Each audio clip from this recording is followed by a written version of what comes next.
रजनी की शादी एक अमित नाम के लड़के से हो जाती है। रजनी जितनी ईमानदार थी, उसकी सास सरोज उतनी ही चोर थी।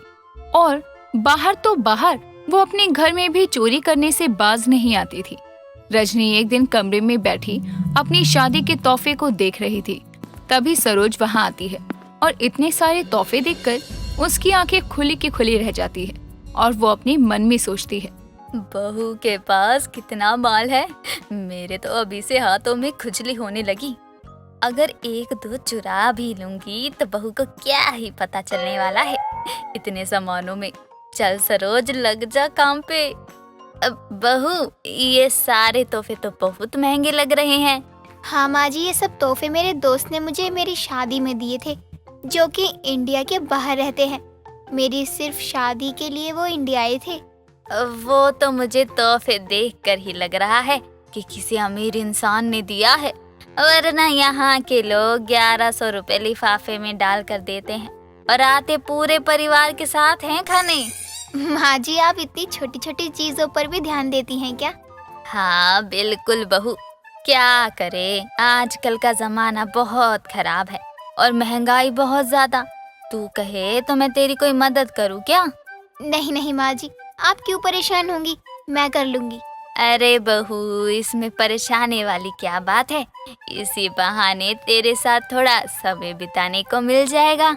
सरोज इतना कहकर बेड पर बैठ जाती है और रजनी की तोहफों को खोलने में मदद करने लगती है। तभी रजनी की माँ माला का कॉल आता है और वो फोन लेकर बालकनी में चली जाती है। तब तक सरोज 2-3 तोहफे चुरा कर वहाँ से गायब हो जाती है और अपने कमरे में जाकर दरवाजा बंद करके तोहफों को खोल कर देखती है, जिसमें चांदी के पायल, डायमंड रिंग आदि निकलते हैं, जिसे पाकर वो बहुत खुश होती है।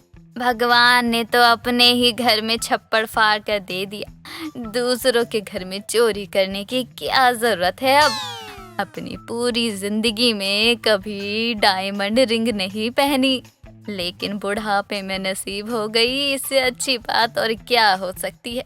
राम राम जपना, बराया माल अपना। सरोज सभी सामान को देखकर खुश हो जाती है। तभी रजनी वहाँ आती है और दरवाजा पीटने लगती है। तभी सरोज सभी सामान को छुपाकर दरवाजा खोलती है। क्या हुआ बहू, तू इतनी देर से दरवाजा क्यों पीट रही है? माँ जी, आप ठीक हैं? मुझसे गुस्सा तो नहीं है? मैं तुझसे गुस्सा क्यों होंगी?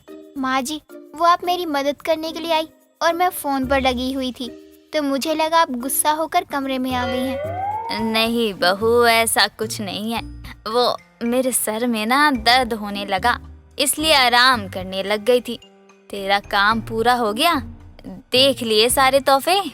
हाँ माँ जी, लेकिन मुझे पता है कुछ तोहफे चोरी हो गए हैं, क्योंकि मुझे अपनी डायमंड की रिंग और एक पायल नहीं मिल रही है। माँ को बोलूंगी तो वो परेशान हो जाएंगी। मुझे लगता है शादी की भीड़ में किसी ने हाथ साफ कर लिया है। अफसोस, बहू को क्या पता कि चोर कोई और नहीं, उसकी खुद की सास ही है। भीड़ में किसी ने अपना हाथ साफ नहीं किया, बल्कि घर में ही साफ किया है। क्या सोचने लगी माँ जी आप? कुछ नहीं बहू, मैं बस तेरी बातों के बारे में ही सोच रही थी कि कौन है जो शादी में आकर चोरी कर गया सामान। जाने दीजिए माँ जी, मैंने बस आपको इसलिए बताया ताकि अगर दोबारा मेरी माँ का फोन आए तो आप भी उन्हें यही बोले। ठीक है बहू, मैं यही बोलूंगी कि चिंता मत कर, मैं गुस्सा नहीं हूँ। सरोज की बात सुनकर रजनी वहाँ से चली जाती है। समय बीतता है। तभी एक दिन रजनी का पति अमित ऑफिस से घर आता है और रजनी से बोलता है, अमित जी, अच्छा हुआ आप जल्दी आ गए, मैं आपको फोन करने ही वाली थी। क्यों, ऐसा क्या हो गया? लेकिन ना, मुझे कोई काम मत बोलना प्लीज यार, मैं बहुत थक चुका हूँ। मैं आपको कोई काम नहीं बोल रही, बस आपको मेरे साथ मेरी फ्रेंड के घर पार्टी में चलने को कह रही हूँ। यार ये भी तो एक काम है ना। यार आप कितने आलसी हैं, आपके रहते हुए मैं गाड़ी चला कर ले जाऊँ, अच्छा लगेगा क्या? अच्छा ठीक है, फिर क्या कर सकते हैं, अब जाना तो पड़ेगा ही। ऐसे चलो कि हाथ मुंह धो के आऊं? नहीं नहीं, आप जाइए, तैयार होकर आइए, मैं आपका हॉल में वेट कर रही हूँ, तब तक माँ जी भी आ जाएंगी। चलो, लेकिन मैं ज्यादा देर वेट नहीं करूंगा, हम जल्दी जाएंगे और जल्दी वापस आएंगे। जाएंगे तभी तो वापस आएंगे ना। थोड़ी देर बाद सभी पार्टी के लिए निकल जाते हैं, जहाँ पहुंचकर सभी पार्टी को अच्छे से एंजॉय करते हैं। तभी सरोज की नजर एक गोल्ड वॉच पर जाती है और वो तुरंत उसे उठाकर अपने पर्स में रख लेती है, जिसे रजनी देख लेती है। जब तक वो सरोज से कुछ पूछती, पार्टी में गोल्ड वॉच चोरी होने का शोर मच जाता है। सभी की तलाशी शुरू हो जाती है। सरोज डर जाती है कि कहीं वो फंस ना जाए।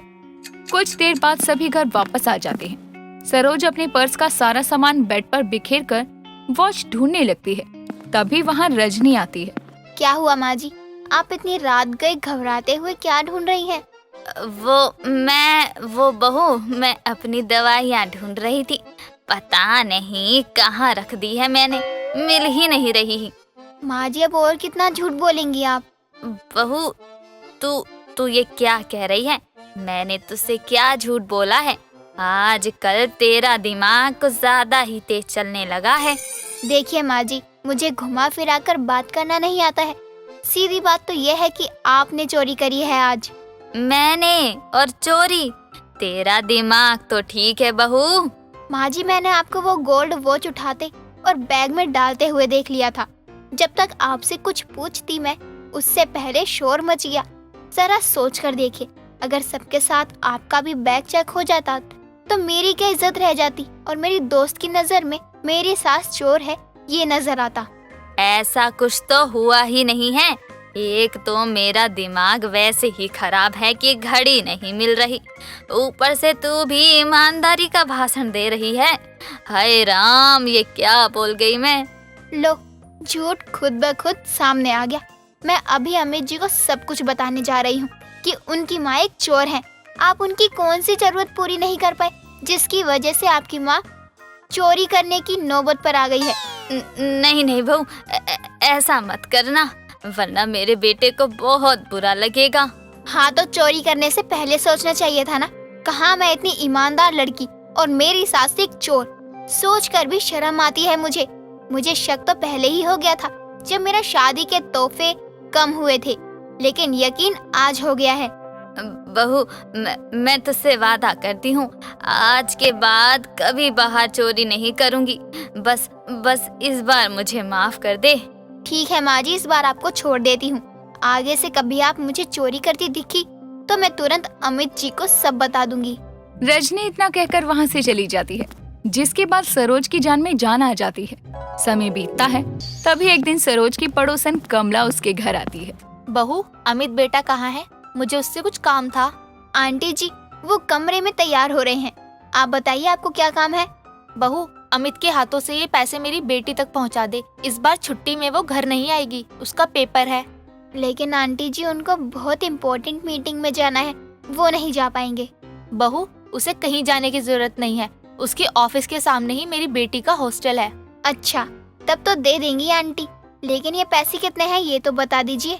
बहू, मैंने गिने नहीं है, वैसे जहाँ तक है 4000 हैं।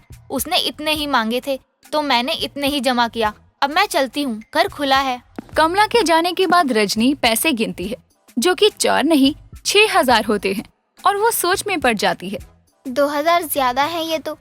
एक काम करती हूँ, सारे ही दे देती हूँ। हॉस्टल में वैसे भी जरूरत लगती ही रहती होगी। रजनी टेबल पर पैसे रखकर अमित के लिए नाश्ता लेने रसोई में जाती है और वापस आते हुए पैसे लेकर उसके पास जाती है और उसे पूरी बात बताती है। अमित पैसे लेकर हॉस्टल के लिए निकल जाता है। जहाँ पहुंचकर वो पैसे गिनता है तो 2000 कम थे। वो अपनी तरफ से पैसे पूरे करके कमला की बेटी को देकर वहाँ से निकलता है। तभी रजनी का फोन आता है। दे दिए पैसे आपने? अरे हाँ दे दिया। 4 देकर 6 बता रही थी। सुबह सुबह 2000 का नुकसान हो गया, चूना लग गया। रखो फोन। अमित के फोन रखते ही उसका शक अपनी सास पर जाता है और वो सीधे उसके कमरे में जाती है और उसे नोट गिनते हुए देख लेती है। तभी सरोज की नजर भी उस पर पड़ती है और वो पैसे छुपा लेती है। माँ जी, झूठ मत बोलना, जल्दी बताइए, आपने ही चोरी करे हैं ना पैसे? रजनी को गुस्से में देखकर सरोज उसे सब बता देती है कि जब वो खाना लेने रसोई में गई थी तभी उसने पीछे से आकर पैसे ले लिए। और ये सुनकर रजनी कहती है, माँ जी, मैं क्या करूँ आपका? आप अपनी हरकतों से बाज नहीं आएंगी। बहू, मैंने तुझसे बोला था कि मैं बाहर चोरी नहीं करूँगी, लेकिन घर आई लक्ष्मी को कौन मना करता है। अपनी सास की बात सुनकर रजनी अपना सर पकड़कर बैठ जाती है। इस तरह दोनों सास बहू के स्वभाव में अंतर होने के चलते उनकी किटपिट ऐसे ही चलती रहती।